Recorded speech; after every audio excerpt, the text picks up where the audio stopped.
This story taught me something important. You never truly know a person. You can spend time with someone, trust them, even feel comfortable around them, and still have no idea what they might be capable of. A few years back, life was getting heavy for me and my girlfriend, Stacy. Work, stress, routine, it all started to feel overwhelming. She suggested we take a short break and rent a cabin somewhere deep in the woods, just a few days away from everything. I loved the idea, but financially it wasn't ideal. That's when she suggested we turn it into a couple's trip and invite my best mate, Randy, along with his girlfriend to split the cost. Randy was instantly on board. We found a warm, secluded cabin with a fireplace, perfect for a winter getaway, and booked it. Everything seemed sorted until just days before the trip, when Randy suddenly broke up with his girlfriend. Now we had a problem. It didn't feel right taking his money if he wasn't coming, but at the same time we couldn't afford the trip without him. When I rang him to talk it through, he refused any refund and insisted we should still go and enjoy ourselves. We thought that was the end of it. But the very next day, Randy called again, this time saying he had found someone else to bring along. That didn't sit right with us. Traveling with someone we didn't know, especially someone he had just met, felt like a risk. But Randy pushed hard. He promised she was easygoing and even offered to cover my share entirely. Reluctantly, we agreed. That's how we met Lucy. She barely spoke during the drive. Quiet, reserved, almost distant. We tried making conversation, but it never really went anywhere. First, the trip felt normal. We settled into the cabin, lit the fire, and just relaxed. Later, we decided to play a few card games. Something simple to pass the time. That's when things shifted. During a game of Uno, the moment Stacy said, "Uno," Lucy completely lost it. She accused her of cheating, raising her voice, getting aggressive, far beyond what made any sense. It wasn't playful. It was real anger. We tried to laugh it off at first, thinking she was joking. She wasn't. Then suddenly, just as quickly as it started, she stopped, threw her cards down, and walked away. Hours later, she acted like nothing had happened. Dinner that night was just as strange.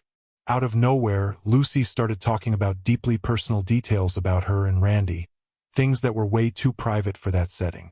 It was awkward, uncomfortable, and completely inappropriate. Randy looked embarrassed.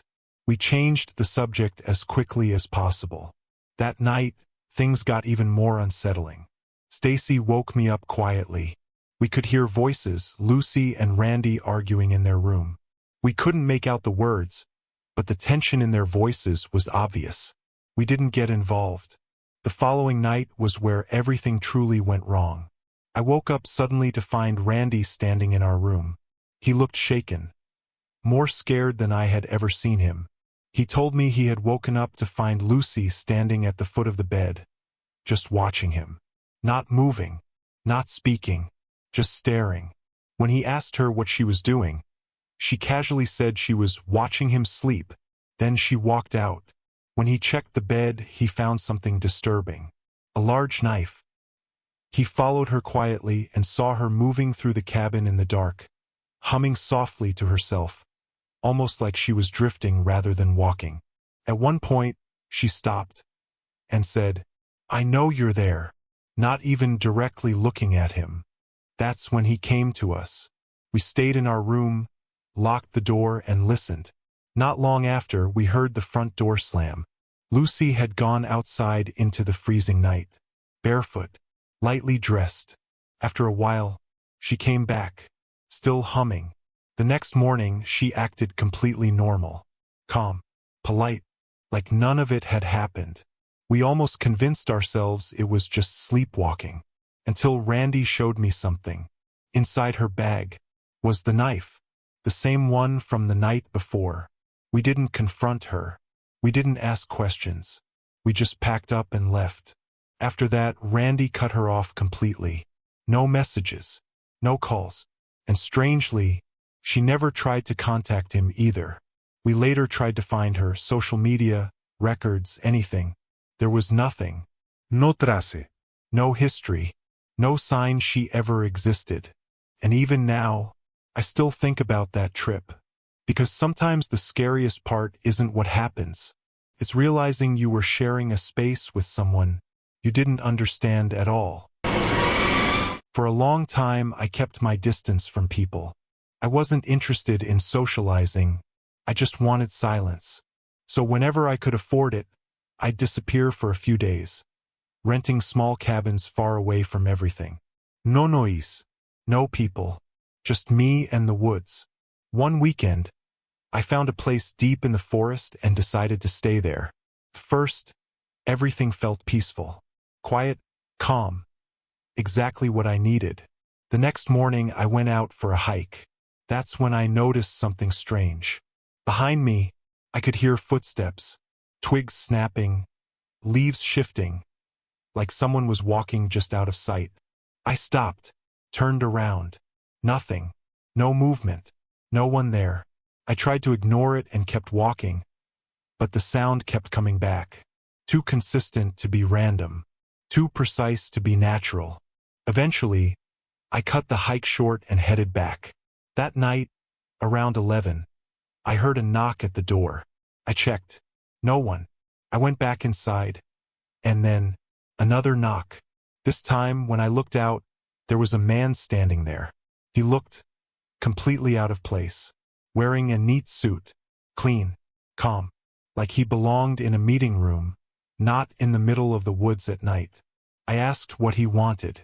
There was a pause, like he was thinking before answering. Then he said he got separated from someone and needed help. But something felt off. His voice was empty. No panique. No fear. No urgency. Just flat. I told him to wait outside while I called someone. He didn't move. Instead, he asked to come inside. Said something was out there, watching. That's when my instincts kicked in. I refused. Told him I was calling the police. That's when he changed. He started hitting the door, harder and harder. Then suddenly, he stopped and started laughing. Slow, quiet, unnatural. I looked through the glass, and he was right there, his face pressed against it, smiling. Then he said something that froze me completely. Come on, Victor. Just open the door.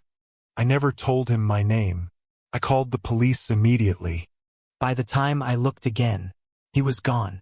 No footsteps, no sound, nothing, just silence. When the officer finally arrived, I stepped outside for the first time. That's when we saw it. My car. The tires, completely destroyed, slashed. Whoever that man was, he didn't just show up by accident. I never went back to that cabin again.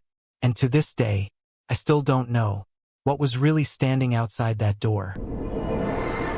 About half a year ago, my father died. We never really had a strong relationship. We spoke, but we weren't close. So it surprised me when I found out he had left me his old cabin.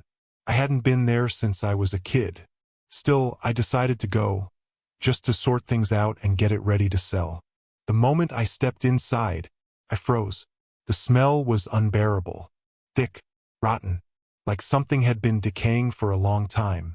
I checked around, thinking maybe an animal had died somewhere, but I couldn't find anything. The place looked exactly the same as I remembered, only dirtier, neglected, like time had just stopped there. I started cleaning. Hours passed. Then I heard something, a faint noise, right above me. I stopped moving, listened carefully. There it was again, movement from the ceiling. That's when I remembered there was a small attic space.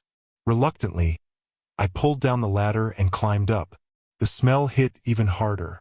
Up there, it was worse. There were empty bottles, food wrappers, scattered trash everywhere. Not old, dusty trash, recent. That's when it hit me. Someone had been living there.